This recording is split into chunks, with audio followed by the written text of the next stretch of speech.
Hello everyone, it's Brittany aka Miscellaneous Maskchicago, and I am here with another video. Today I'm going to be talking about the conversations surrounding police brutality, gun violence, and black on black crime. So let's just get straight into it. If you live in the United States or maybe even outside of the US, you've probably seen a lot of media coverage about the protest against police brutality regarding George Floyd, Breonna Taylor, also against white supremacy in relation to Ahmaud Arbery. And these protests are going on for those reasons and for reasons previous to the names that I mentioned. These protests are for names from last year, the year before, maybe 10 years ago, 15 years ago, 20 years ago. And I just want to say, just from that alone, that these lives matter. These protests are to bring advocacy to reform, and some of them want to, not all protesters are the same. Some of these protests want to defund the police, which does not mean completely eradicate. I'm not going to get into what defunding the police means because I've done my individual research and you can do your own individual research. I also want to say that I am not speaking for the entire black community. I am not speaking for every black person because we do not all have the same opinions, but I wanted to do independent research and make this video because there are some misconceptions that I've seen in the comments and just conversations that I've had with friends and family that I wanted to educate myself and them on. So first, I just want to tell y'all a little bit about my background. I am from Chicago, Illinois. I was born and raised there.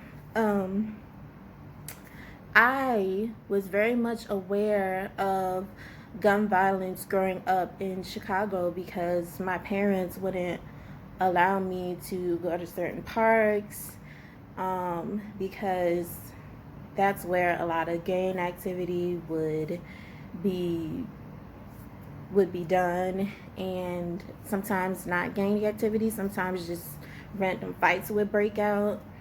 And then also, I think just driving around like certain neighborhoods and seeing memorials of kids and young women and young boys and men on the corners that have their pictures and candles and teddy bears would make me go like, wow, like almost every block or every other neighborhood there's a memorial for someone who has been murdered from gun violence. And that was really sad for me growing up. I don't have any friends personally who were victims in the sense of being murdered due to gun violence. And I haven't had any close family members since growing up in Chicago that have been affected by gang violence in the sense of being murdered. But I do know friends who have had family members and friends, and I do have family members who have had family members on different sides and friends that have lost someone to gun violence.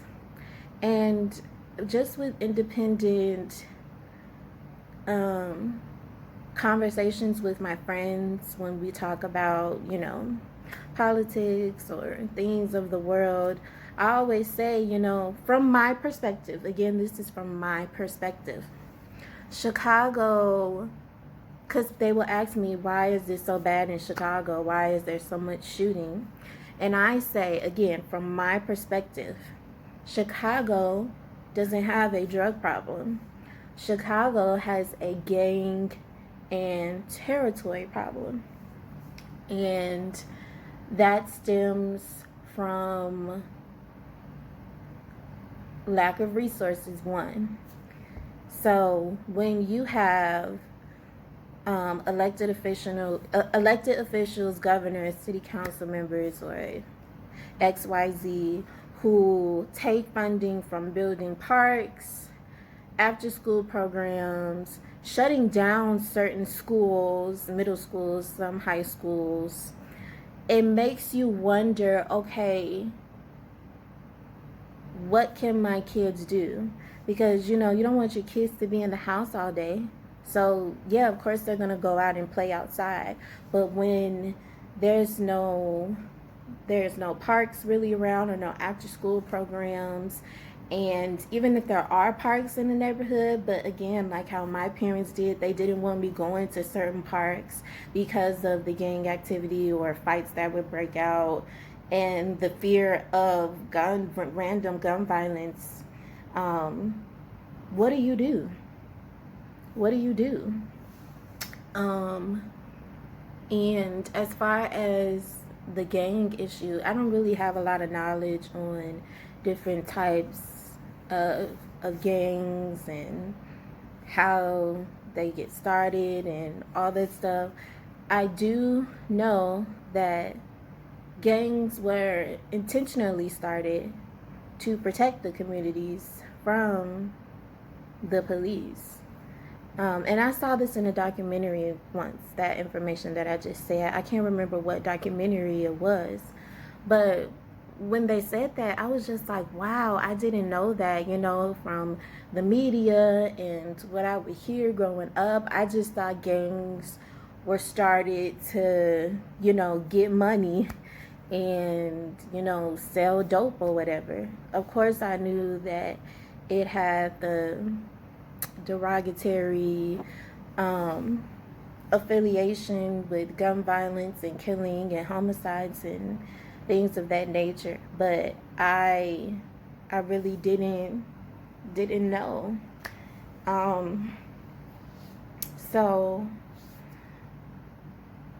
in regards to, I wanted to bring that up because most times when people bring up black on black crime, they bring up Chicago, and I'm just using Chicago because I'm from there. I know that there are many other cities with, you know, gun violence and gangs, but when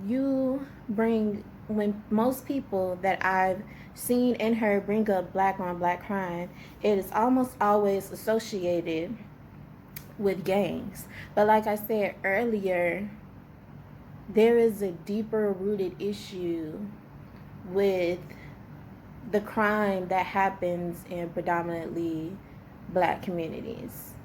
And one of those, like I said earlier, is lack of resources and poverty.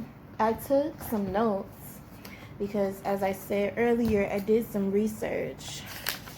And I'm going to put everything that I say to you guys in the description box, like the links and where I got my information from. And I was reading this, and this quote really stuck out to me. This is from Douglas S. Massey, a sociology professor at Princeton University. He said, what predicts violent crime rates is concentrated poverty and neighborhood disadvantage. And what determines concentrated poverty is increased levels of black segregation combined with high levels of black poverty. And so when I read that, I was like, that makes so much sense, especially the term neighborhood disadvantage. Some of these neighborhoods, yeah, they have parks. Some of these neighborhoods probably have both, and some of them probably have one or the other. So there may be a park that your kids can go to, you know, just to be a kid. But what does it say about that park and what's going down at the park and your kid isn't safe. And what does it say in when these middle schools and these high schools and these grammar schools don't have after school programs? And not by way, I'm sure it is almost positively not by way of the educators in these school systems. It is by way of the people in charge who want to implement after school programs.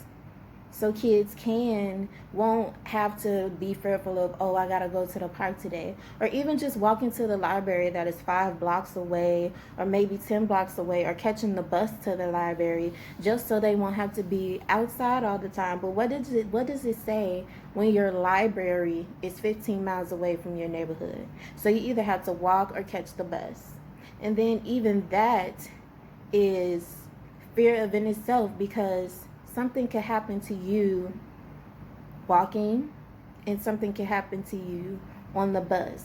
And not just by way of this crime that is happening in these predominantly black areas. I'm not even going to say black on black crime because I'm so sick of that term. That term is used to be anti towards the police brutality and the systemic oppression that these predominantly black neighborhoods face. So I really hate that term black on black crime, because it's just crime. No one calls it Latino on Latino crime, Asian on Asian crime. And then I'm just going to say it, no one calls it white on white crime when most of the serial killers are white men. But no one calls it that. What you're really saying, or what you should mean when you say black on black crime, is that it's just proximity killing. Black people aren't killing black people because they're black. Now, should it be a factor as to why they shouldn't? Yeah, sure. Absolutely. However, as I said, it is not by way of the systems that have been put in place to undermine, devalue, and keep black people out. That's not what it's for. And I want to get into how the media portrays these certain events. So you see the protests happening on some media outlets. You see the peaceful protest. In some media outlets, you don't. You see them, some of them showing defacing police cars, the looting these neighborhoods, attacking police and blah blah blah. But no one is showing the full spectrum. You want to know why? Because it's all a game. It's all a game. Media is intentional. It's supposed to make you feel a certain type of way. It's either going to make you feel happy, sad. It should make you think, or it should make you go, wait, that can't be it. That can't be it. Why in your mind do you not think they're protesting for these unfortunate lives that have been taken by racists and police, and all you're seeing is the unruly protest? So nothing in your mind makes you go, wow,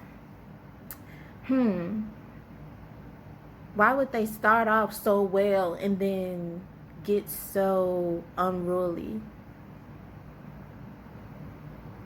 You have to separate, and it's hard to do because it's not like you can pick out individuals, but something in your mind has to tell you, okay, these are the peaceful protesters, and then there are some people who take advantage and want to come in and disturb the peace. That's not new. That's not new. My notes also include, and I keep hearing and I keep seeing people say, okay, you protest against police brutality, but you won't protest against the crime that goes on in your own areas. Stop right there.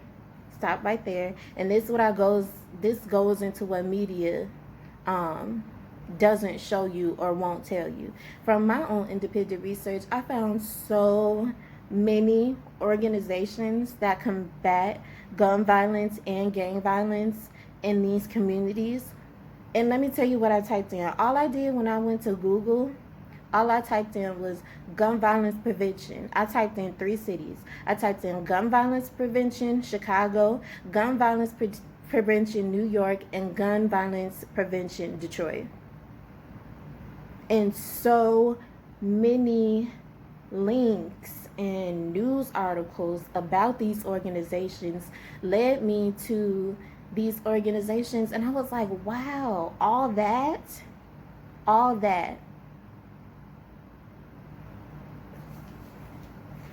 So I'm going to start off. Most of the organizations that I mentioned are going to be Chicago led, because that's, like I said, I'm from there and I was raised there and I have family and friends there. And I'm going to leave some of the links to these organizations in the description box, but not all of them, because like I said, I did my research, so now it's time for you to do yours. There is a young woman that I found by the name of Camellia Williams. She is a local gun violence prevention activist. She is also, in 2016, she was the liaison on the Violence Prevention Task for Congresswoman Robin Kelly in Chicago. And she has an organization called Live Free. This organization provides evidence-based strategy, sheriffs, police chiefs, mayors, and city council members to be held accountable as allies to criminal justice reform. And she organizes all of this.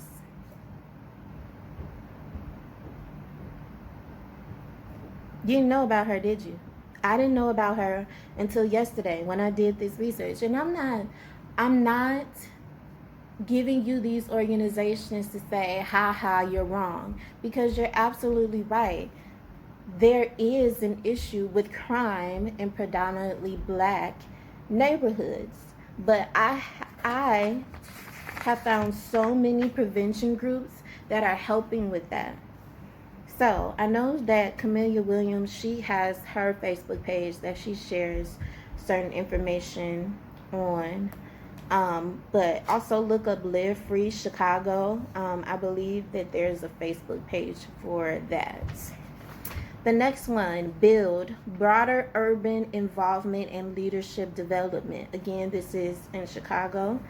Engages at-risk youth in schools and on the streets through mentoring, career preparation, and more.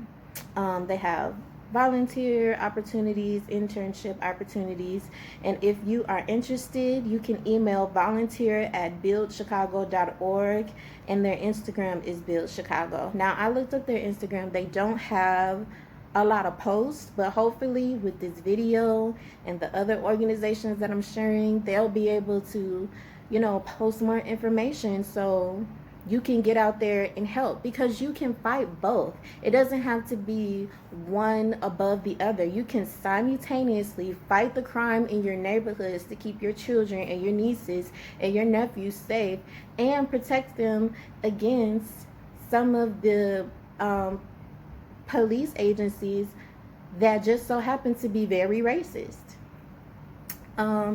Also, Chicago Cred. This CRED is an acronym, Creating Real Economic Destiny. I love that.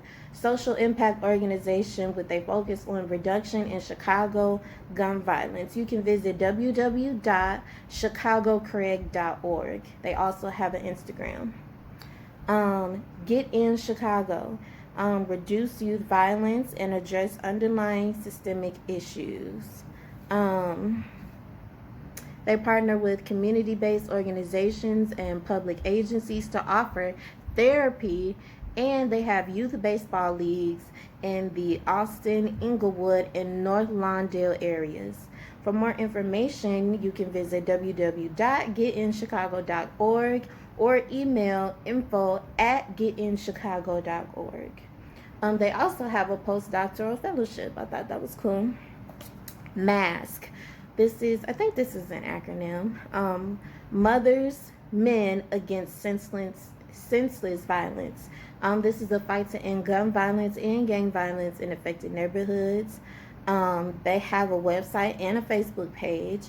Their website is www.ontheblog.org, and Maskchicago is their IG, and their Twitter is Maskchicago_. I did see one in New York. I wrote that one down. I didn't want this video to be too long, but there is a youth group in New York. It is student-led. It is called Youth Organization to Save Our Streets, and their acronym is YO SOS. I love that. I found the article about them from an article in 2011.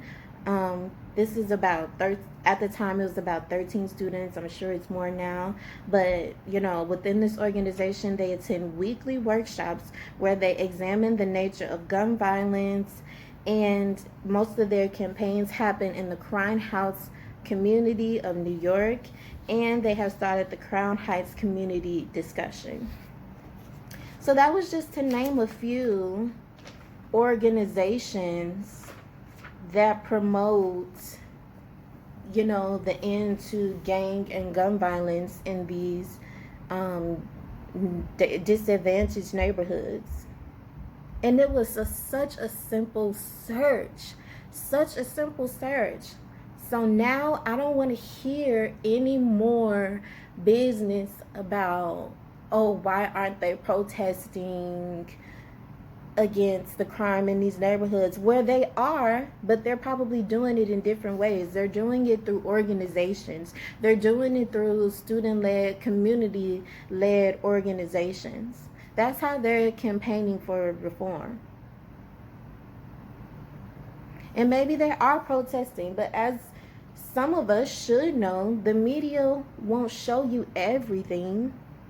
So maybe they are protesting, but none of us, including myself, didn't know about these organizations. We weren't following these organizations on Instagram, Twitter, and Facebook and going to their websites. They probably have been protesting, but we haven't seen it because we didn't know about them.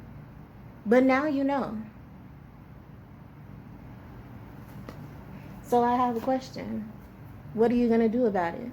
What are you going to do about the crime in your disadvantaged neighborhood? And what are you going to do about police brutality? Because how sad and how fearful is it for a mother to say, oh, mom, your child comes to you and says, or dad, or mom, dad, or guardian, or whatever, can I go to the park? And you have to say, no, baby, you know how bad it gets in the summer. Then on top of that then to have the conversation of them being a black woman and a black male walking down the streets of the park.